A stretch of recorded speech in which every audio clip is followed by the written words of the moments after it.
ঘটনাতেই সেটা প্রমাণ হয়ে গেছে।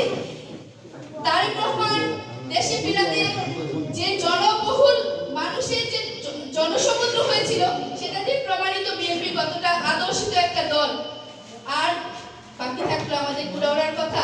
আমাদের কুলাউড়ার বর্তমান যে তারেক রহমান যে প্রার্থীকে আমাদের দিয়েছেন, উনার কোনো কিছুরই অভাব নেই যে উনাকে আমরা কোনো কিছুতে যদি সরকার থেকে আনতে না পারে, আমাদের কুলাউড়ার সাধারণ জনগণের যে কোনো আকাঙ্ক্ষা পূরণ করার জন্য উনার যথেষ্ট এবিলিটি আছে।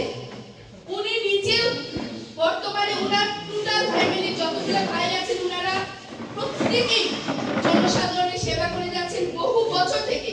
এখন উনারা হয়তো আজকে হয়তো সিট নিয়ে ধারে শীষের জন্য এসেছেন, কিন্তু উনাদের ফুল ফ্যামিলি সারা কুলাউড়ায় আপনারা জানেন উনার প্রতিটা ভাইরা বিদেশ থেকে দেশে আসতেছে না, দেশে এসে জনগণের সাথে কিভাবে উনাদের কিন্তু না আসলেও চলে বাংলাদেশে, উনাদের বিদেশে সবকিছু আছে। এই যে আমাদের বর্তমান যে প্রার্থী উনার ঢাকায় দুইটা বাড়ি আছে, উনার কুলাউড়া না আসলে চলে, অথচ উনি কুলাউড়াতেই থাকেন, সাধারণ জনগণের সাথে থাকেন। উনার ফ্যামিলি ঠিক তারেক রহমানের মতো উনি ফ্যামিলি চিন্তা না করে আমাদের সাধারণ জনগণের সাথে মিশে থাকেন।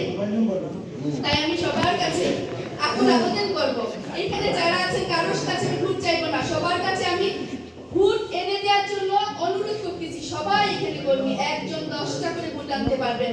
আপনাদের কাছে আকুল আবেদন, আমাদের মা খালেদার আদর্শকে টিকিয়ে রাখতে হলে, আমাদের ধানের শীষকে টিকিয়ে রাখতে হলে আমাদের নামতে হবে, ঘরে বসতে হবে না, শীত বললে হবে না। আমরা শীতের জন্য ঘরে বসে থাকতে পারব। আমাদের যে কোনো আমি যদি একটা মেয়ে হয়ে আজকে এই 10টার সময় এখানে যারা নারীরা দেখতেছেন 10টার সময় আসতে পারবেন, ভাইরা কেন পারবে না রাত 12টা 1টার সময় এনে যেতে? কারণ এখন সবাই বাইরে আছে, কেউ কিন্তু ঘরে ঘুমিয়ে নেই। কারণ দেখেন আমরা শুধু বিএনপি এখনো মাঠে ভালো করে নামিনি, সবাই কিন্তু লড়াই নেমে গেছে। আমাদের ভোট আনতে হবে, ভোটে নামতে হবে, রাস্তায় নামতে হবে, চা দোকানে যেতে হবে, সবার কাছে ভোট চাইতে হবে। আমি আমার 5 নম্বর ওয়ার্ড থেকে আজকে আমাদের প্রার্থীকে আমি অবশ্যই এই আশ্বাস দিতে পারি 5 নম্বর ওয়ার্ডে বিপুল ভোটে ধানের শীষে বিজয় হবে।